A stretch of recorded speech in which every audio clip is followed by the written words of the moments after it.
Around 3,800 years ago, these farmlands, crisscrossed with canals, would have contained considerably more water.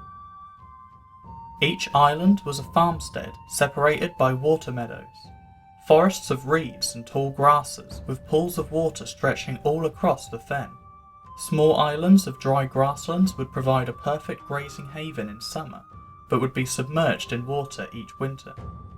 The lowly farmers who worked this land clearly knew their environment very well, and as such, they began work on adapting it. About 3,350 years ago, these settlers began construction of giant oak platforms over the water, bridging the islands together, connecting the farmsteads with an intricate network of stilted platforms, highways of their day. It is only in recent years, however, with the help of miraculous excavations such as here at Flag Fen, that we have been able to uncover hints of how advanced these Bronze Age hunter-gatherers truly were, and as such we rewrite the books of British history. Stretching over 1 kilometre, rows upon rows of 50 to 60,000 oak and alder posts were placed. Most of the wooden posts, as far as we know, have no platform to walk across, but were built as barricades, possibly to protect the settlers from intruders. However, we have also excavated some fallen platforms that were used to move livestock, and later these platforms were so considerable in size that wooden round houses were built on top of them on stilts, where the owners would sleep and complete their daily chores. It is estimated that, overall, around 300,000 timbers were used in the construction of the causeway at Flag Fen at its peak, and these giant construction projects took over 400 years to complete. But why was this site in particular so important to the Bronze Age people who lived here that could warrant such a massive undertaking?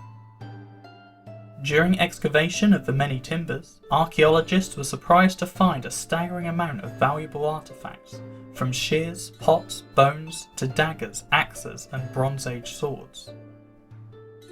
What were these items doing amongst the timbers, and who placed them there?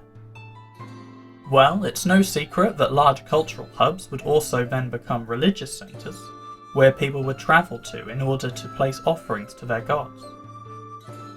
Avebury has the settlement with large earthworks, and it has the stone circle. Amesbury Plain, known for many hill forts and ancient settlements, also has Stonehenge.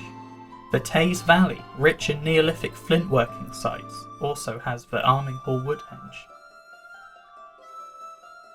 At these sites there have been many objects found which would have been purposefully buried there as offerings.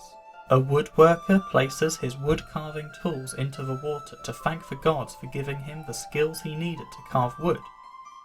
A warrior offers a dagger or perhaps an axe in appreciation for the strength he has been given, and so on. To live in a site of religious importance meant that you were assured a constant turnover of travellers coming to and from your site to give their offerings, and perhaps trade with the locals while they are there. Something to bring home and remember their journey by, or perhaps purchasing something for daily use which can't be sourced locally, like bronze tools. Sometimes it wouldn't even have to be a physical object that they were going to take away with them. While at the cultural site, they may speak with the locals and trade their knowledge on hunting tactics of the day, the herding of animals, or boat making, since there have also been multiple wooden boats found at Flag Fen, aptly named log boats. The oldest boat found was radiocarbon dated to around 1500 BC, which would mean that people were navigating the waterways at least 200 years before the Flag Fen causeway was completed, and around 500 years before the Must Farm platform nearby. Many eel and fish traps were also found scattered around the site, which means that not only were the people from this period travelling around the local countryside by boat, they were also farming the local waters. Before this discovery, it was thought that fish was not a staple food source until much later into the Iron Age. So this gives us a new key insight into their typical diet and what factors would be considered when choosing a place to settle. This new information can help us decide which new locations to dig would have a higher chance of finding new early Bronze Age clues. Flag Fen is also known for its many sword finds, a very particular find indeed considering it's a domestic settlement. Multiple bronze swords have been found in the immediate area. Some were purposefully bent and some were unsharpened, meaning that these weapons were most likely placed in the waters purposefully. Swords dating from the Bronze Age all the way to the Iron Age means that this type of offering lasted over 1,000 years in the same place. This could hint at the possibility of a class of well-renowned warriors living here over a considerable period of time, making a name for themselves. By the time of the Romans, this landscape was largely dried up due to extensive irrigation and man-made drainage systems across the Fen Basin. We know that the site was still in use and of considerable importance because the Romans built a main road through this area, which tells us that the area was most likely still maintained, and the causeway was still a primary route for travel. The Roman route connected the nearby town of Dura Brave, now Peterborough, to the Iceni town of Venta Icenorum, and it became one of the main routes to the north from East Anglia.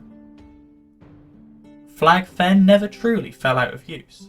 Over the centuries that followed, rising and falling sea levels changed how the basin was used and what crops could be cultivated. But even today, the land is used for livestock, agriculture, and mining.